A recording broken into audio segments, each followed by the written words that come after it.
Tutulungan ka lang din namin. Sabi ko nga, biktima ka lang din ng tatay mo kasi mali yung mga nakikita mo sa ginagawa niya, di ginagaya mo naman ngayon.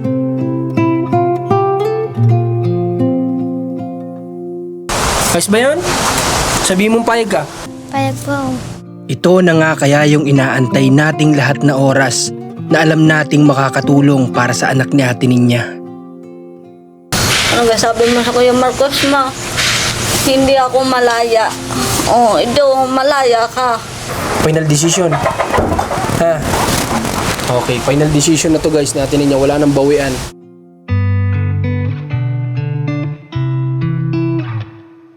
Ngayong araw nga ay kasalukuyang dinaraanan ng bagyo ang iba't ibang lugar. Maging dito na rin sa Quezon ay may bagyo rin. Pero kami ng team ay nasa mission pa rin. Para nang sa ganun ay mapuntahan natin ang ating mga beneficiary at nang malaman natin kung sa ganitong panahon o sitwasyon ay nasa maayos ba silang kalagayan. Never mind, it's too late. But I can't believe I let you slip. I think about it 7 days a week, and this just can't be how it's supposed to end up. It's not enough, and maybe time will make you fade. But I don't know if I'm ready to just let you go away, like my friends think I should. Cause what if I just wanna be with you? Signal number 3 or 4 daw yata dito.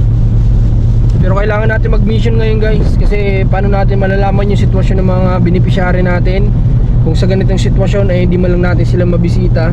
Kaya bibisitahin natin sila lahat para malaman natin yung ano nila, sitwasyon. Sabi, paano tayo dadaan ito? May saging na natumba oh. Bagyo-bagyo talaga guys. Kahit nagbabagyo, on the mission ang Team Marcos. Grabe. Sige. Ayan boy. Yun. Kanina yung poste patumba na din yung baka pag nadaan natin tumba na yun. No? Okay. May poste kanina patumba na guys habang nasa mission kami. So baka pagpalabas namin dito baka wag naman sana para makadaan tayo. Stranded tayo dito. Papunta tayo kala Ate Ninya guys. Lakas ng ulan. Ayan o.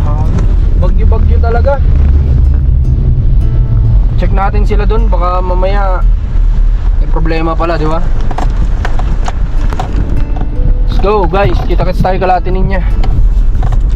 Inabot man kami ng malakas na ulan sa daan, ay isa lamang ang pinapanalangin din namin.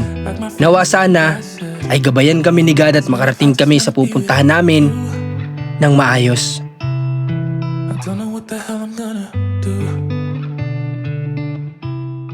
Guys, welcome back sa channel natin. At ayun, ngayong araw ay nandito kami ngayon kala Ate Ninya. Kahit na ito, hindi nga okay o hindi maganda yung panahon, ay kasama ko ang team. Nandito na si JM, kasama na natin ang pagbabalik ni JM. At syempre si Mac, ayan, walang pasok kasi nga suspended. So samantalahin namin to, pangatlong mission namin to ngayong araw guys. Nandito sila Ate Ninya. Ate Nins! Magandang araw po. Grabing hangin din pala dito sa inyo. Ha? May bagyo po. Kahit may bagyo nandito kami. Wala, sanay na po kami Ate Ninya ng ganitong buhay. Kahit may bagyo nasa mission. Oh, ay nagtanghalian na po kayo? Alayan mo, malimit kuwain yung batang yan. Wala nang kapusukan. Nagkain na. Si panganay mo asan? Naroon po. Nandun. Kamusta yung bahay mo? Tapos na? Natapos na? Ang bintana po sa pinto siya. Naikabit na yung bintana? Hindi pa rin. Bakit kaya? Doon. Tara, tingnan nga natin. Oh. Bakit? Bakit hindi pa naikabit yung bintana? Akala ko 3 days lang yun. Hindi pa nagagawa. Ha? Kaya po hindi pa nagagawa. Kasi gusto ko na sana tong ano may ribbon cutting na natin pag natapos tong bagyo. Oh. Ano sabi po kaya kulang yata ko, gulong. Kulang. Ang sabi niya kasi sa akin nung nakaraan, okay na. Kaya sabi Hindi ko, ko po alam eh. May kulang ho diyan para gawin. hindi kakausapin ko si Kuya Aris mamaya. Ano? Pero, tapos na sana to. Yung bintana na lang inaantay ko. Ito na lang ho tayo. Oo. Ito, pag ito na ikabit na yung bintana na ito lahat, pwede na natin papinturahan to guys kapag ka mainit. Para makapag-ribbon cutting na tayo dito, kala Ate Ninya.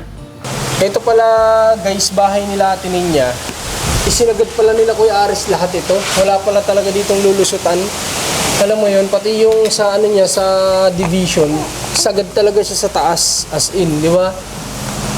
Baka akala nila Kuya Aris, hindi na tayo maglalagay ng ano, ng kisame. Gusto mo may kisame? Maganda ka sa may kisame din. Hindi ko po lang ngayon. Ha? Ano? Pero Bahala. ang ganda lang ng pagkakagawa kasi sinagad nila. Pwede ba akong pumasok atin niya? Opo, pwede po. Hindi pa naman nalilinisan, ano? Opo. Ito pala guys, ay sagad na sagad talaga dito sa taas. Wala talagang as in lulusutan talaga dito. Pati bubong, talaga nakadikit siya sa pader guys. Ano? Kaya pala ang galing din nila gumawa. Ang ganda naman po. Isipin mo yung pader niya, wala siyang puwang. Talagang dikit siya sa yero. Sagad pati ito, nakasagad siya sa taas. Kaya ang galing din bang gagawa nila. Talagang, baka akala nila hindi natin palalagyan ng kisame o binibigyan tayo ni Kuya Aris siguro ng choice. Pero para sa akin, Kulang po yung bubong. ha? Oo nga, yun pa rin nga eh. Hindi ba nakontak ni Kuya Aris yung hardware? Wala siyang nabanggit? Hindi ko pa po alam. Kasi pinapakontak ko kay kuya mo para dadaanan ko na lang yung yero. Kasi wala kaming makuha talaga. In-order daw kasi yung ganyan. Eh kapag yung isang piraso ayaw nila. Wala, nagkulang ng yero eh. Nag-adjust kasi ng size ng bahay.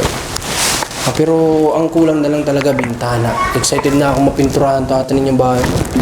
Gusto ko na mapinturahan. Ay, maganda nito talaga atanin niya.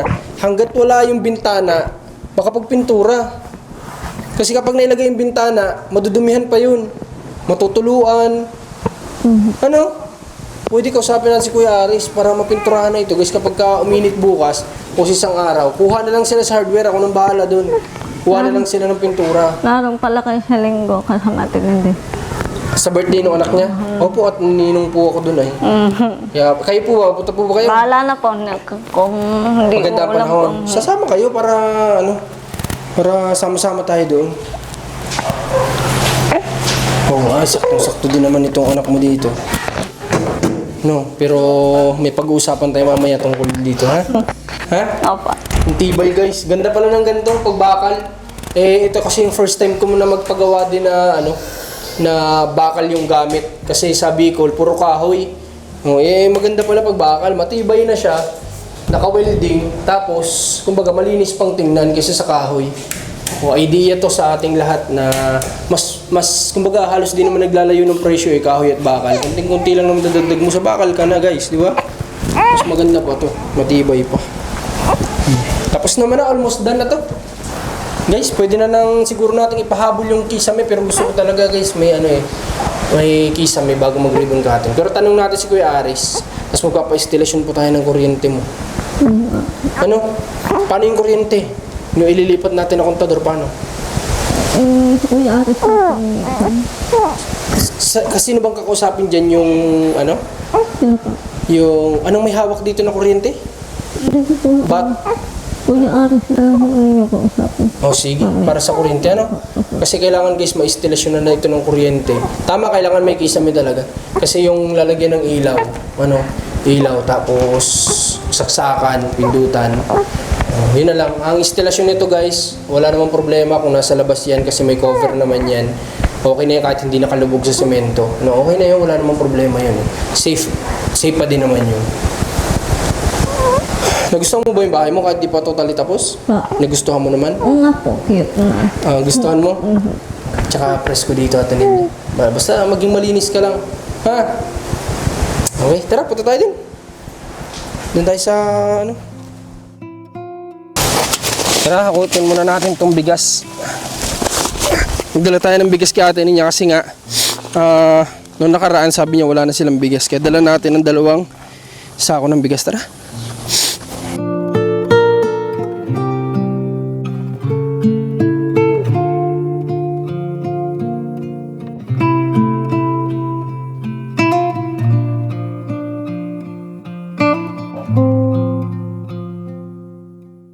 Alright guys, so ayan, ate Linya ganito. Pag-usapan muna natin bago ang lahat.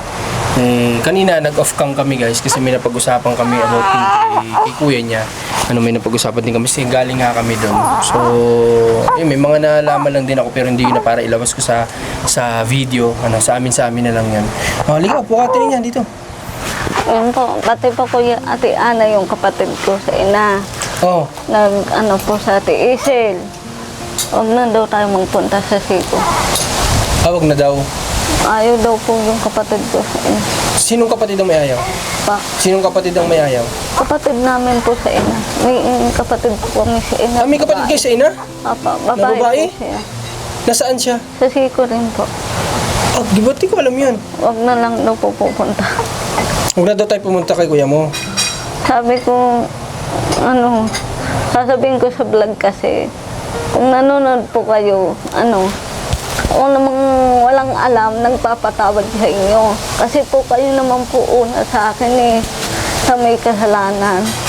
Kasi po yung nagbenta kasi lupa, hindi naman sadya po namin alam lupa ko ang aming magulang yun. Opo. Kanino yan? Kanino mo sinasabi yan? Kay Kuya Mark o dun sa kapatid niyong babae? Kapatid po namin babae. Ah, okay. Kung may hindi kayo pagkakaunawaan, kumbaga pinapatawad mo na. Yun mo niya sabihin. Okay? Kung nag-aayos po kami talaga nanay, pwede naman po siya kapisan ko diyan. Kung madadala po si ninyo doon, siya ang kapalit din. Kanya po yung kartong isa. May mga anak ba siya? Sino po? Yung kapatid mo na yun? Yung pong nanay ko, ang kukunin ko sana. Yun lamang po, baka po hindi siya pupuwayag. Ah, yung nanay mo, ibig sabihin yung nanay ng mama mo. Apo. Nanay nga pala yung tawag. Okay. Kung lola mo, sa madaling salita, gusto sana natin ninyo daw kunin yung lola niya kung papayag, kung sakali daw sininyo yung madala doon sa Boys Town na siyang patutulugan doon sa isang kwarto. Bakit gusto mo siyang makasama? Para na rin po, ina ko nga po. Ina kasi po, inay ko. Parang mama mo talaga na siya. Para pong masaya po, may kapiling pong inay. Kaya mo bang alagaan sa Opo, likod sanay. ng may mga anak ka pa? Sanay naman po ako mag-alaga sa magulang eh. Ang ina ko pong namatay. Sabi mo, ako ikaw pong nag-alaga. Opo. Pero itong mga anak mo, hindi mo mapapabayaan kung sakali nandiyan Hindi yung lola mo. naman po. Sigurado ka? Opo, yun lang po. Parang hindi ho siya papayag. Bakit naman daw? Kasi po, parang hindi maiwan ho doon. Ah, okay. Ayun, ganda sana din ang gusto natin niya. May mabuting puso din talaga sa atin niya na gusto niyang makasama pa yung lola niya o siya yung mag-alaga, di ba? Yun nga po ako, bata pa talaga po ako. 6 taon lang po ako, nag-alaga na po ako inay ko. Hanggang po siya nabubuhay. Banda, Ayun pa. totoo yan kasi noon pa yan din natin niya sinasabi na maging sa totoong nanay niya, siya yung nag-alaga noon kahit bata pa siya, di ba? Yun po, kung nanonood naman po kayo nanay, napapatawid ko naman po kayo eh. Mahirap lang po patawanin palang apo sa walang kasalanan. Yun lang po. Bahala na. Kung ayaw niyo ako magpunta diyan, okay lang. Ah, ang ibig mo sabihin, nagsabi yung kapatid mong babae na wag na tayong pumunta doon sa lola mo. Opo. Hindi kay Kuya Mark. Opo. Ah, okay. So, Ang Kuya Mark nag-misinterpret naman po, ako. pwede po tayo magpunta. Oo, ibig sabihin niya pala, wag mo nang puntahan yung lola mo dito. Parang ganun. Opo. Ba't naman pinagbabawalan ka? Gusto mo lang naman makita. Opo. Gusto ko rin naman po hingi magpatawad. Sa Magkausap kayo, di ba? Opo. Sana, ako na po magsasabi kung napapanood po ito ng kapatid natin ninyo sa magulang, sa ina, sana naman po, ipayagan naman po ninyo si ate ninyo mabisita yung lola niya. Kasi lola niya pa rin po yan. Gusto lang naman niyang makita habang nabubuhay pa. At makasama, kung ayaw niya naman pong kunin natin niya dito, di, yung man lang makita man lang natin niya. Diba? Malay mo naman, magbago yung isip. Diba? Okay, ate niya, gusto ko pag-usapan natin tungkol dito sa anak mong panganay. Ha? Sa totoo lang, nakusap ko sa atin din noong nakaraan, inaasikaso nila kung ano yung mas mabilis na pwedeng gawin. Tapos sinasabi nila yung mga nangyayari, yung sitwasyon, para mas maunawaan ng DSWD kung ano yung pwedeng gawin sa panganay mo. Madali namang kapalit yan kung yun nga po, kung maayos kami nanay po. Siya ang kapalit din sa amin. Pero ate niya, gusto ko sana, napaisip lang ako sa mga kwento mo sa akin din eh. Papayag ka ba? Tingin mo maganda kaya ate niya na bago kayo lumipat dyan is kasi ninyo madala din dun? Hindi ko po masasabog po yun. Oo nga po, madadala nga po natin. Pag po kami naroon na, yun naman po katulong ko talagang mag-igib. Kahit naman po pilitin ko mag-igib na iigib naman po sila. Sabi ko, Sabi ko nga po kahit magtiis na lang kami sa tungga, okay lang. Ganito na lang. Kung ang pinoproblema mo ay tubig, gagawa natin ng paraan para may gripo kayo. Okay lang po. Oh, okay na sa'yo. Ah, Kung pinoproblema mo yung magtatabo sa'yo na si Ninyo, eh di gawa natin ng paraan, pakabitan natin ng patubig din sa inyo. Para papayag ka na madala siya dun bago kayo lumipat dyan. mangahoy po. Hindi mo naman kailangan mangahoy. Puprovide na namin kayo ng gasol. Hindi mo kailangan mangahoy, Ate Ninya. Kasi bibigyan namin kayo ng gasol at kalan na magagamit. Kausapin ko na lang sa inyo. Kusapin ko. Kasi Ate Ninya, alam mo ba, ganito, alam mo yung nakakatakot. Kapag ka nakalipat na kayo, Hindi, tapos wala ka, Natakot lang po ako, baka hindi po babalik aking anak sa... babalik yan, Ate Ninya. Babalik yan sa'yo, matino na. Maniwala ka lang, babalik yung anak mo, matino na yan. Ha? Ngayon, kailangan lang nating tulungan yung anak mo. Ha? Aba. Kung talagang mahal mo siya, ipaubayan natin para maging maayos. Kasi nakakatakot. Kapag umalis ka dyan sa bahay mo, maiwan mo yung mga anak mo. Paano kung gawan niya ng hindi magandang anak mo na babae? Lalo na't kayo na lang nandyan. Tsaka tayo magsisisi sa huli kapag kayong anak mong babae. Wala na tayong magagawa pag nandun na. Di ba? Kawawa. Kawawa yung anak mo. Huwag na nating hayaan na mag-aya sa iyo yung mga anak mo, ha? Ginagawa natin ng paraan yun. Yun nga po, sabi ko nga po sa inyo, kung kukunin, alas na lang muna ako din. Walang problema. Basta gusto ko, bago ka lumipat sana, maidala din si Ninyo doon. Ha? Kakausapin namin ng DSWD. Final decision. Ha? Okay, final decision na to guys natin Ninyo. Wala nang bawian. Ha? Okay. Grabe. Lakas ng hangin. Kasi si Ninyo? Tayo, tawagin mo nga si Ninyo. Papuntahin mo dito saglit. Kakausapin natin guys ng masinsinan ng bata para kasi ang dami sa akin nagme-message eh. Tulungan daw natin tulungan natin tong anak natin niya kasi biktima siya dito talaga guys. Hindi ko naman sinisisi yung bata na ganitong ginagawa niya sa mama niya kung saan man. Para sa akin, biktima lang kasi din yung bata dito ng tatay niya. Di ba? Kinonsinti sa mga maling gawain, iminulat sa mga maling gawain. So biktima yung bata. Tulungan natin para mapaayos. Si Mac, tawagin mo nga siya dyan, si Ninyo sa likod. Grabe, sobrang lakas ng hangin guys. Pero,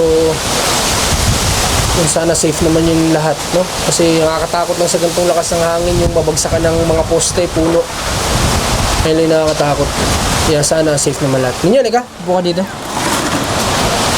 Dito ko. Dito na? Ito naman tigas ng ulo dito. Napaupo dito yung gusto. Okay.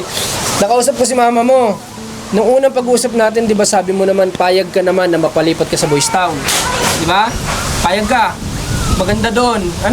Mag-aaral ka pa din, marami kang kalaro. Ha? May pinsan po ako doon. Ha? May pinsan po ako doon. May pinsan ka doon sa loob. Ha? Sino po yun? Hindi ko kilala basta pinsan mo daw yun. Okay sa'yo? Doon, Ninyo, kailangan magtino ka na, ha? Tutulungan ka lang din namin. Sabi ko nga, biktima ka lang din ng tatay mo kasi mali yung mga nakikita mo sa ginagawa niya, di ginagaya mo naman ngayon. Kaya tutulungan ka lang namin, ha? Ngayon, hindi ka muna makakatira dito sa bahay na to kasi bago namin i-turn over sa mama mo, baka magawa namin ng paraan na mapunta ka naman sa Boys Town. Okay ba sa'yo? Ha? Ninyo, hindi to para sa amin, para sa'yo to, ha? Huwag kang malulungkot. Pag okay ka na, babalik ka na dito. Ha? Okay ba yon? Yung pag-aaral mo, transfer lang ang alam ko dun. Matatransfer ka lang pero dire-diretso pa rin kung anong grade ka.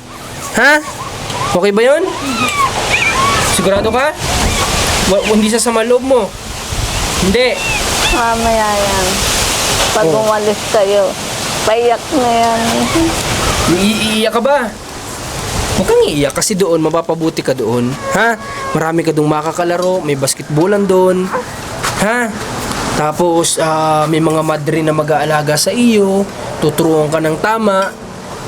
At pangalawa, lalaki kang mabuting bata. Ha? Ayos ba yun?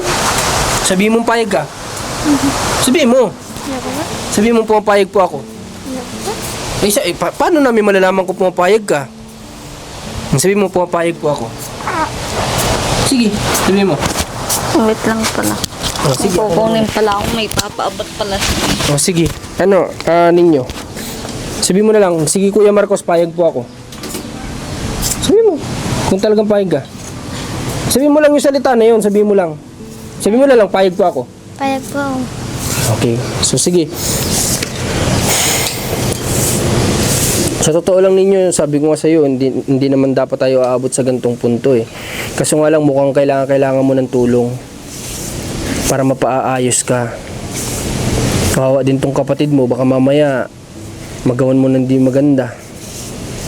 Hindi naman sa pinapanungunahan namin, pero base sa kwento ng mga nakapalibot sa iyo eh, nakakatakot.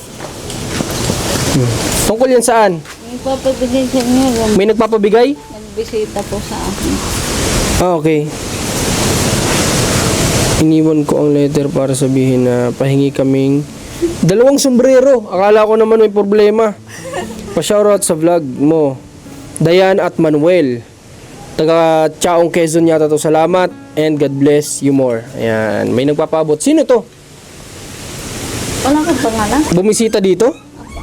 Magkasawa. Mag-asawa? Bumisita lang? Ah, okay. May bumisita pala kay ate niya dito. Taga Chaong yata to. So, nagpapabati lang sa atin. Sure? Ha? Pupunta rin po sa inyo. Pag nag-ribbon cutting? Oh, sige, punta po kayo. Wala pong problema. Pagpunta nyo dito sa ribbon cutting, bigyan ko kayo ng sombrero. Ano, sa totoo lang ngayon, halos ubus na. Kasi ang dami nating binibigyan araw-araw, pero magpapagawa ako.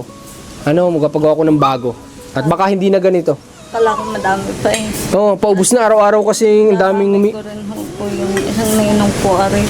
Bigyan natin, magpapagawa naman ako. Mabilis lang ito magawa. 2 to 3 days, nandito na ulit. 2 araw hanggang 3, meron na ulit. Ano? Oh, kasi ang dami din pang humihingi sa ibang bansa. Papadalan din natin ng ganito. Okay.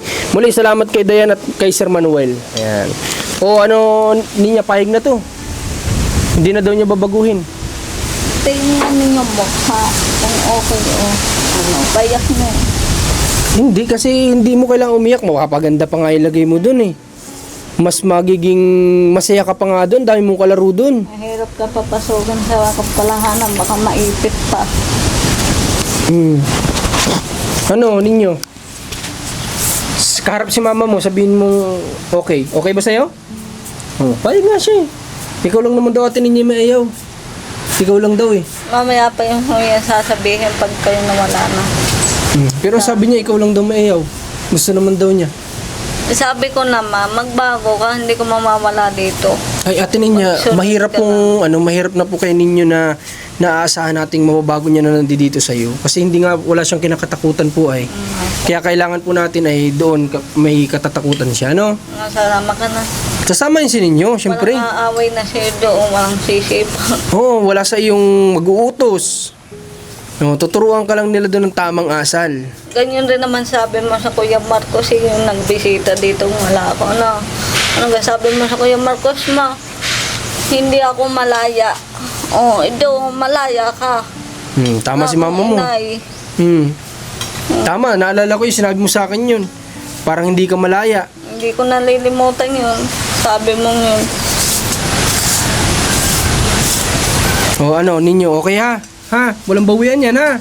Kakausapin na namin ang DSWD para ikaw ay mapatransfer doon ng pag-aaral mo, ha? Pwede kaming bumisita doon ni mama mo kung may araw lang siguro na pagbisita. Ano? Pag okay ka na, balik ka na dito. Ha? O sige, malinaw na usap. Oh, siguro naman mga ilang taon lang babalik ka na rin dito. Depende kung okay ka na. Makita ng mga mag-aalaga sa inyo doon na okay ka na, pwede ka na siguro i-request namin na pabalikin dito. Ano? Okay ba yan? Pero tayo? Good. O, sige na. Kung ano man ang ginagawa mo. Maglalaro ka rin naman dun eh. O, maglalaro din yan. Siyempre, ang daming bata doon natin ninyo. Dito, nakikita ko hindi siya nga maganda eh.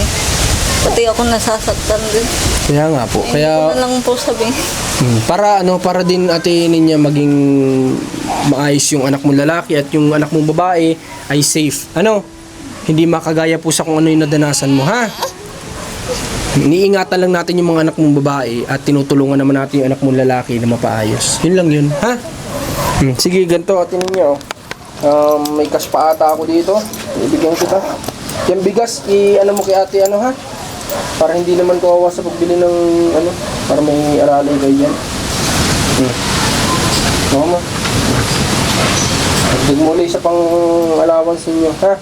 Tapos eto, alam ko may kulang akong 1 dun sa karpintero. Sa Kuya Aris ko po nangyayari. Ando na lang. Sa ano po? Sa ano? Sa ano? Sa... May hiling sa inyo. Sa Lunes po ay ano? Ano ngayon, Rochelle? May dayo po. May dayo. Okay, may dayo kayo yung sa basketball yun. Oh, antayin ko mamaya si Ate Isel mo kasi Tita Isel mo kasi nagsusolicit yun sa akin. Kaya bibigyan ko ng konting tulong para sa dayo mo. Ha? Sige, galingan mo sa basketball, ha?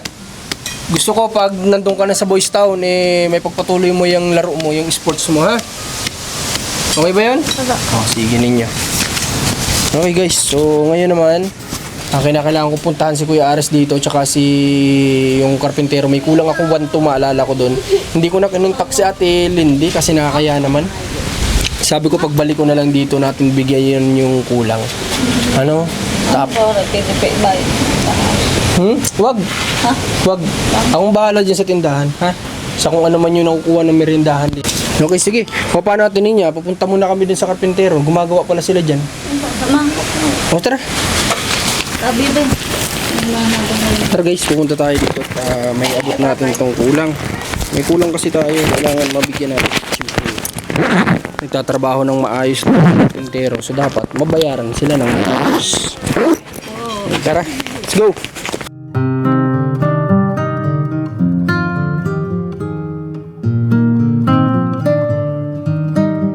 Hindi pa yata ako nalalahat. Kailangan daw po na ano. Kailangan ng down. Pero ginagawa nila. May nagawa na daw po, hindi pa nalalahat. Sige, tatawagan ko ngayon. Daw nila ng daw. Anong kulang sa CR? Ay, sa deposito, sabi? Dagdag pa nga tayong gulong mo. Dagdag tayo? Mga ilan? Kahit 6 pa. 6 pa? Pagdadatigil ka lang. Sige. Sasadyain namin dito bukas na dalhin. Yun Ha? lang. Tapos, Kuya Aris, ano na lang, kisame. Kuha po kayo sa hardware. Pa-message mo lang kalate, ano? Tapos i-deliver dito. Di ko kasi alam kung ilan eh. Dahil parang target ka. Para po hindi na matagal na nadidelay sa akin ay. Kapag ka marami akong ginagawa, hindi ko nakasikaso. Pero kung kayo na yung rektang kukuha, ako naman ang bahala doon. Sabihin nyo lang, pag ano yung gagawin mo. Okay, tapos ano pa bang kailangan natin? Yung instalasyon ng ano? Yung parento. Kuryente. Tapos kuha ka na rin ng pintura. Kung meron sila. Sa loob. Magbibigay ako ng kulay kung anong kulay yung gagawin sa bahay. Para ma-ribbon cutting na natin. Bibigyan nyo akong kulay. Sige. Papatim lang ako. Yung gamit kasi nito sa bahay, puno na, wala nang ano. Gusto kong mapalipat na siya at madala ko na dito. Wala nang madaanan sa bahay. Sige. Ganun na lang Kuya Aris, ha? Bigay ko yung kulay. Destinasyon at saka kisame. Kisame yun. Pintura. Pintura. Sige, yun na lang kailangan natin. Tapos, yung may tawagan ko yung sa ano para makapag-down, kailangan pala. Para madala na nila dito kung tapos na. Pero kung message natin, pupunta yung dito ngayon. Ngayon, pupunta dito. Ano kaya magandang gawin natin? Saan ba siya nanggagaling? Makikaw. Saan yan? Sa mga lupay, Pailaya. Wala namang Sa may 30, simbahan. wala namang 30 minutes na biyahe. Tawagan ko sa... Basta ito, sa messenger, sabihin. Tatawagan ko. Sige. Pwede naman. Para antay-antay namin konti. Para makausap mo. Sige. Antay-antay natin konti sa magsasalamin para diretso makapag-down na rin tayo. And then, makausap natin ang personal. Pwede ka pa ano? Tatapusin ko muna bagong taon. Bagong taon, hindi na. Mas maganda magbagong taon dun. Maraming handa, maraming bata, maraming regalo.